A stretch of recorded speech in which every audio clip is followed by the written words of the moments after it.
우원의 빽빽한 덤불 속에 있는 작은 농장에서 어미 오리는 둥지를 짓기 위한 아늑한 장소를 찾았습니다. 그녀는 병아리가 부화하기를 기다렸다. 어느 화창한 아침, 달걀 껍질이 딱딱거리고 작은 솜털 오리 새끼가 태어났습니다. 깨지고 싶지 않은 가장 큰 달걀이 하나만 남았습니다.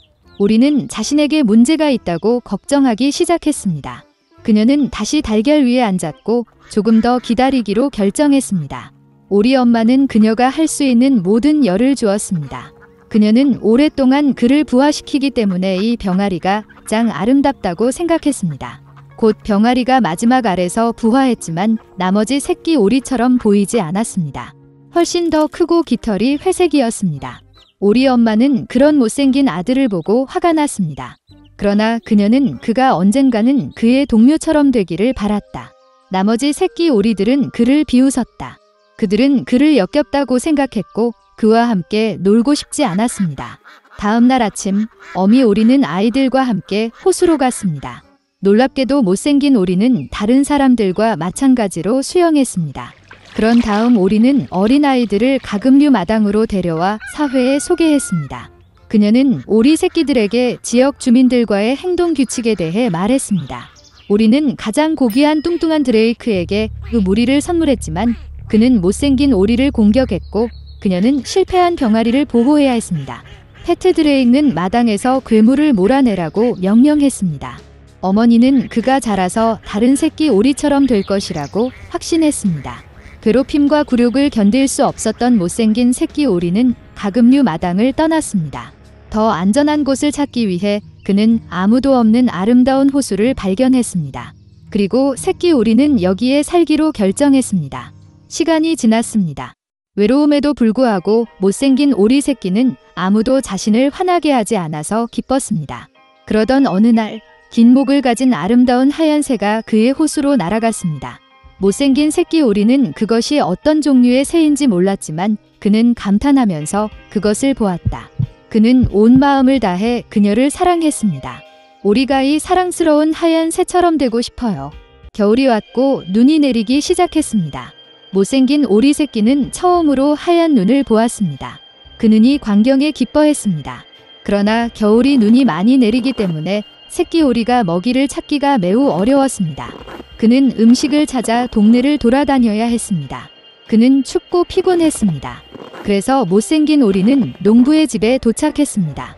농부는 얇고 불행한 병아리를 보았을 때 그를 미안하다고 느꼈습니다. 농부는 살이 찌고 자랄 때까지 오리 새끼를 키우기로 결정했습니다. 봄이 왔다. 주인은 병아리를 잘 돌보았고 그는 많이 자랐습니다. 오리는 이미 많은 공간이 필요했고 농부는 그를 호수에 풀어주기로 결정했습니다. 호수 기슭에 서서 못생긴 오리는 물에 비친 자신의 모습을 바라보았습니다. 그리고 그는 그의 눈을 믿을 수 없었습니다.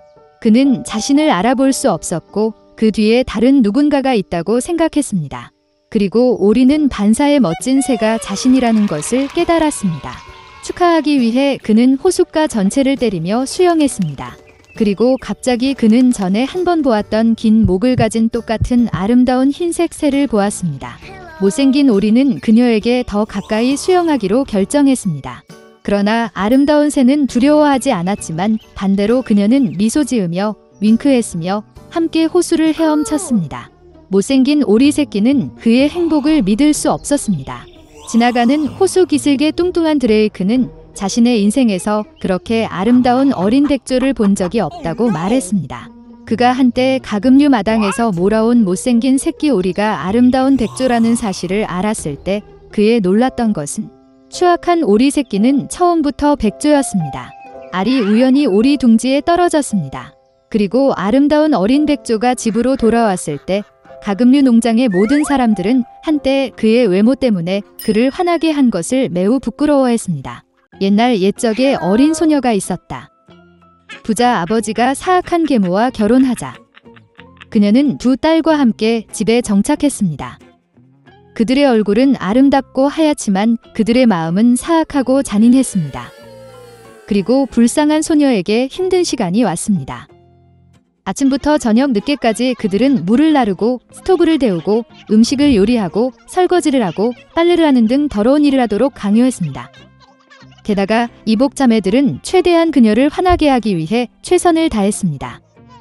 그들은 그녀를 조롱하고 완두콩과 밀을 재에 부었고 그녀는 앉아서 그들을 골라 했습니다. 저녁에 일에 지쳤을 때 그녀는 침대가 아닌 스토브 옆바닥에서 자야 했습니다. 그리고 그녀는 항상 재에 먼지, 더러움 속에 있었기 때문에 그녀의 자매들은 그녀를 신데렐라라고 불렀습니다. 그러나 어느 날 왕은 3일 동안 계속되는 잔치를 시작하고 그의 아들이 신부를 선택할 수 있도록 그 나라의 모든 아름다운 소녀들을 잔치에 불렀습니다. 2명의 지명된 자매가 그들도 잔치에 올 수 있다는 것을 알았을 때 그들은 즉시 옷을 입고 정리하기 시작했습니다. 신데렐라도 춤추고 싶었지만 새엄마는 드레스도 신발도 없고 더러워서 그녀를 놓아주지 않았습니다. 그리고 사악한 계모는 재에 밀 한 그릇을 부어 신데렐라가 2시간 안에 그것을 모으면 언니들과 함께 갈 수 있다고 말했습니다. 신데렐라는 정원으로 나가서 울었다. 그리고 나서 2마리의 흰 비둘기가 날아와 다른 3무리가 뒤를 이었습니다.